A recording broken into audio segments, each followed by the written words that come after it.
ஆண்டவராகிய இயேசு கிறிஸ்துவின் இனிய நாமம் மகிமைப்படுவதாக. இந்த இயேசு எப்படிப்பட்ட ஒரு நிகழ்ச்சிக்கு உங்களை அன்புடன் வரவேற்கிறேன். இந்த நாளிலும் நாம் ஒரு சிறப்பு செய்தியை கேட்க போகிறோம். நம்மோடு கூட வந்திருக்கிற பாஸ்டர் சாலமோன் அவர்களை அன்புடன் வரவேற்கிறேன்.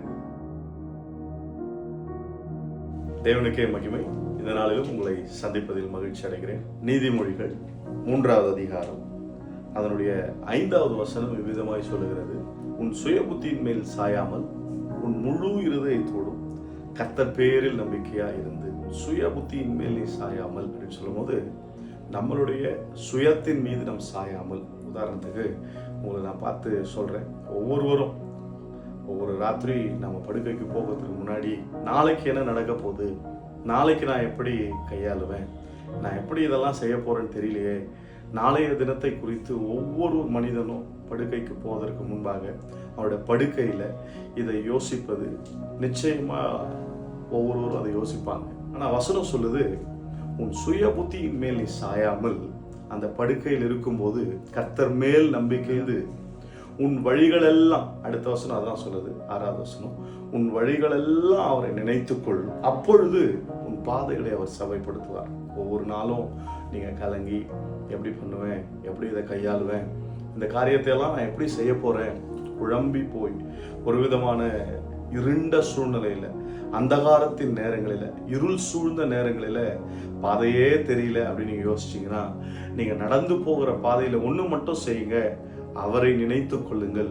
அவர் உங்கள் பாதைகளை செவையாக்குவார். அவர் உங்கள் காரியத்தை வாய்க்க பண்ணுவார். உறவுகள் நினைக்காம போலாம், சொந்தங்கள் நினைக்காம போலாம், யார் உங்களை நினைக்கலனாலும் நீங்க கர்த்தரை மட்டும் நினைப்பீங்கன்னா, அந்த இயேசுவை மட்டும் நினைப்பீங்கன்னா, இயேசு எப்படிப்பட்டவரோ அப்படின்ற ஒரு கேள்வி உங்களுக்குள்ள இருக்குமானால், இன்னைக்கு அதுக்கு ஒரு பதில் உங்களுக்கு சொல்றேன். அந்த இயேசு உங்க பாதைகளை செவைப்படுத்துகிறவராக இருக்கிறார். ஒரு நாள் உங்களை கைவிட மாட்டார், ஒரு நாள் உங்களை விட்டு விலக மாட்டார். அவரை நம்புகிற ஒவ்வொருவரையும் அவர் மகிமைப்படுத்துகிற தேவனாய் இருக்கிறார். இன்றைக்கும் இந்த வசனத்தை உங்களுக்கு நான் காண்பிக்கிறேன். உங்க சுய புத்தியின் மேல் ஒரு நாளும் சாயாதீங்க. உங்க வீக்னஸை யோசிக்காதீங்க, உங்க பலவீனத்தை யோசிக்காதீங்க, உங்க குறைகளை யோசிக்காதீங்க, உங்க பிரச்சனைகளை யோசிக்காதீங்க, உங்க சுயம் சொல்றத ஒரு நாளும் கேட்காதீங்க. உங்க முழு இருதயத்தோடும் கர்த்தர் பேரில் நம்பிக்கையா இருங்க.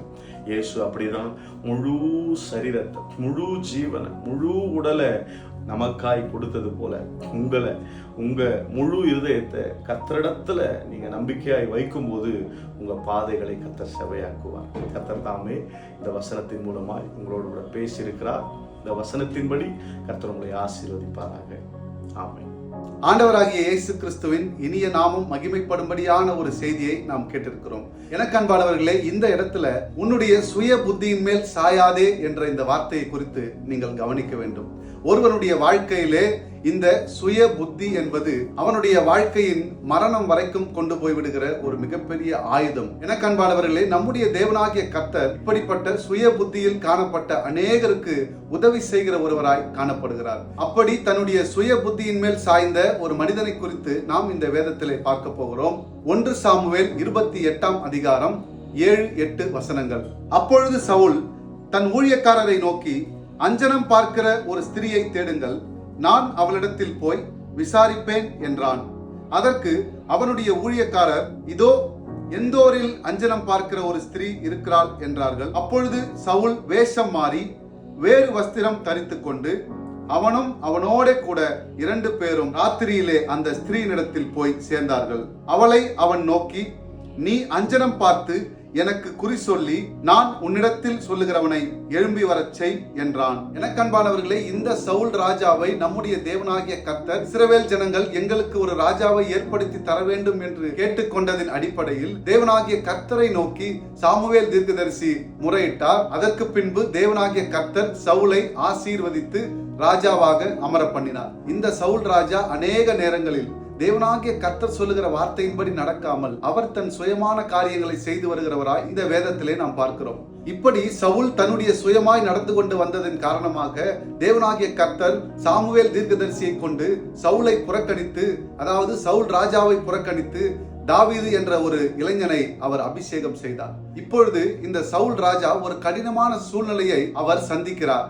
சவுல் ராஜாவினுடைய ராஜ்யபாரத்திற்கு எதிராக பெலிஸ்தர்கள் கூடி வந்து சூனேமிலே பாளையம் இறங்குகிறார்கள். இந்த சம்பவம் நடந்தேறுகிறதற்கு முன்னமாகவே நம்முடைய சாமுவேல் தீர்க்கதரிசியானவர் மரித்து விடுகிறார். இந்த நேரத்திலே சவுல் தன் சுயமாய் ஒரு காரியத்தை சிந்திக்கிறார். வேதம் சொல்லுகிறது, அவர் வேஷம் மாறி அஞ்சனம் பார்க்கிற, அதாவது இன்றைக்கு குறி சொல்லுகிற மந்திர மாந்திரங்களை செய்து கொண்டு வருகிற அப்படிப்பட்டவர்களிடத்தில் போய் சாமுவேல் தீர்க்கதரிசியினுடைய ஆவியை எழுப்பி கொடுக்கும்படி அந்த குறி சொல்லும் பெண்ணிடத்தில் கேட்டுக்கொண்டான். எனக்கன்பானவர்களே, இந்த சவுல் ராஜாவினுடைய வாழ்க்கையிலே அவர் சுயமாய் செய்த அநேக காரியங்கள் மித்தமாக அவர் தன்னுடைய ராஜ்யத்தை, ராஜ்யபாரத்தை, தேவனோடு கூட இருந்த உறவை, அந்த அன்பை விட்டு விடுகிறார். கடைசியாக அவர் செல்லுகிற இடம் தேவனுக்கு முற்றிலும் விரோதமான ஒரு காரியத்தை அந்த இடத்திற்கு சென்று இவ்வாறாக தேவனுக்கு விரோதமான ஒரு காரியத்தை செய்கிறார். அநேக நேரங்களில் தேவனாகிய கர்த்தருடைய அபிஷேகம், ஆசீர்வாதம், நன்மை, கிருபை இவை எல்லாவற்றையும் நாம் பெற்றுக்கொண்டவர்களாய் காணப்பட்டாலும் சில நேரங்களில் நாம் சுயமாய் நடந்து கொள்ளுகிற ஒரு காரியத்தினால் நம்முடைய வாழ்க்கையிலே நாம் அடைய வேண்டிய அந்த இடத்தை அடையாமற் போவதற்கும் நாம் சில நேரங்களில் மரணத்தை கூட சந்திக்க வேண்டிய சூழ்நிலையில் காணப்படுகிறோம். எனக்கன்பானவர்களே, சூழ்நிலைகளை காரணம் காட்டி தன்னுடைய சுயமாய் நடந்து கொள்வதை விட்டுவிட்டு